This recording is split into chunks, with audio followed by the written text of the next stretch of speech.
President leader MSR గురు గారిని ఆహ్వానించుకుందాం. మీ అందరి కష్టాల మధ్య ఎంఎస్ఆర్ గురించి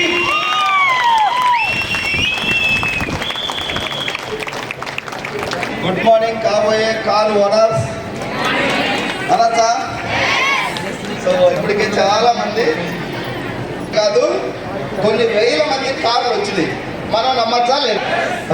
సో కార్ ఓనర్స్ మీ అందరికి కూడా నూతన సంవత్సర శుభాకాంక్షలు. సో ఈ సంవత్సరం స్టార్టింగ్లో గురువు గారు మరి మైసూరు నుండి ఇక్కడికి రావడం జరిగింది. గురువు గారిని చూడాలని భారతదేశ వ్యాప్తంగా కొన్ని అదృష్టం వచ్చింది. అందరం కూడా హ్యాపీగా ఫీల్ అవ్వచ్చు గురువు గారి దర్శనం చేయడానికి. సో గురువు గారిని చూడటం కోసం మనకు గూడూరు నుంచి, తిరుపతి దగ్గర గూడూరు నుంచి రావడం జరిగింది. కావలి, గుంటూరు, హైదరాబాదు, అచ్చంపేట, కామారెడ్డి, ఇంకా చాలా రకరకాల. సో వెస్టీజీ ద్వారా, గురువు గారి మాటల ద్వారా వెస్టీజీ గొప్పతనాన్ని తెలుసుకొని గురువు గారి ఆలోచనలకు అనుగుణంగా సో సక్సెస్ అయిన అందరూ లీడర్లు కూడా మరొకసారి మళ్ళీ గురువు గారిని, ఇంతకుముందు గురువు గారి మీటింగ్స్ విన్నరు, మళ్ళీ ఒకసారి దర్శించుకోవాలి అనే ఉద్దేశంలో తెలియదు. ఒక్కసారి హ్యాండ్ రైజ్ చేస్తే కొత్త వాళ్ళని చూద్దాం. ఫస్ట్ టైం వచ్చిన వాళ్ళు, గురువు గారిని చూడటానికి వచ్చిన వాళ్ళు.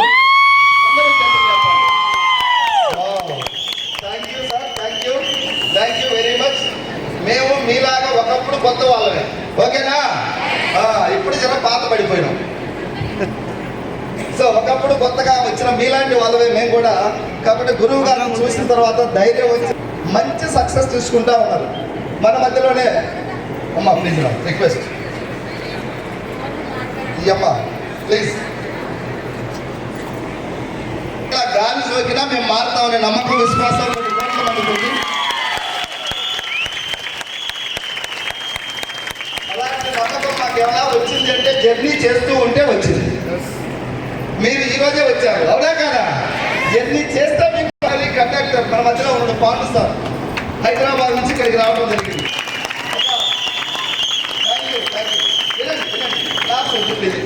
వినండి. 14 సంవత్సరాల పని సార్, 11 సంవత్సరాలు ఆర్టీసీ జాబ్ చేసింది. ఫైనల్గా నేను అడిగిన, ఎంత సంపాదించావు? ప్లీజ్ తల్లి, సీట్ల కోట్ల మాట కొట్లాడుకుంది, ఫ్రీ బస్ లాగా అయిపోయినట్టుంది. సో ఇక్కడ అక్కడ లేదు, ఎక్కడైనా ఆర్లు సరిపోవట్లేదు ఇప్పుడు. సో 5 years బ్యాక్ ఇలానే గురువు గారు మీటింగ్ వచ్చి కూర్చున్నాడు. 11 సంవత్సరాల ఆర్టీసీ కండక్టర్ జాబ్ వచ్చిన రోజు అనుకున్నాట, నా లైఫ్ మొత్తం చేంజ్ అయిపోతుంది, మారిపోతుందని.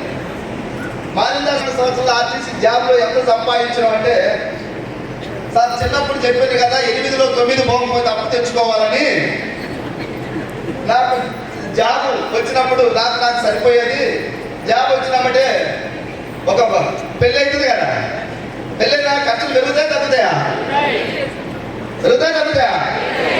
పెరుగుతాయి. పెళ్ళైన వాళ్ళు చెప్పాలి, మళ్ళీ పెళ్లి కావాలని చెప్పాలి. 11 సంవత్సరాలలో అప్పు చేస్తున్నాడు. ఫైనల్ గా చెప్పాలంటే మిగిలించింది ఏమి లేదు. మిగిలింది ఏంటంటే సంవత్సరానికి 2 జతలో 3 జతలో కాకి డ్రెస్ ఇస్తారు వాళ్ళు, ఆర్టీసీ వాళ్ళు. ఆ డ్రెస్ ఉన్నాయంటే 10 సంవత్సరాలు 13 30 జతలు ఉంటాయి పాతబడి. సో డబ్బు పెద్దగా ఏమీ లేదు. గురువు గారి దగ్గర వచ్చి కూర్చోబెట్టినాం. కొంచెం అది అంటించుకున్నాడు, అంటుకుంది.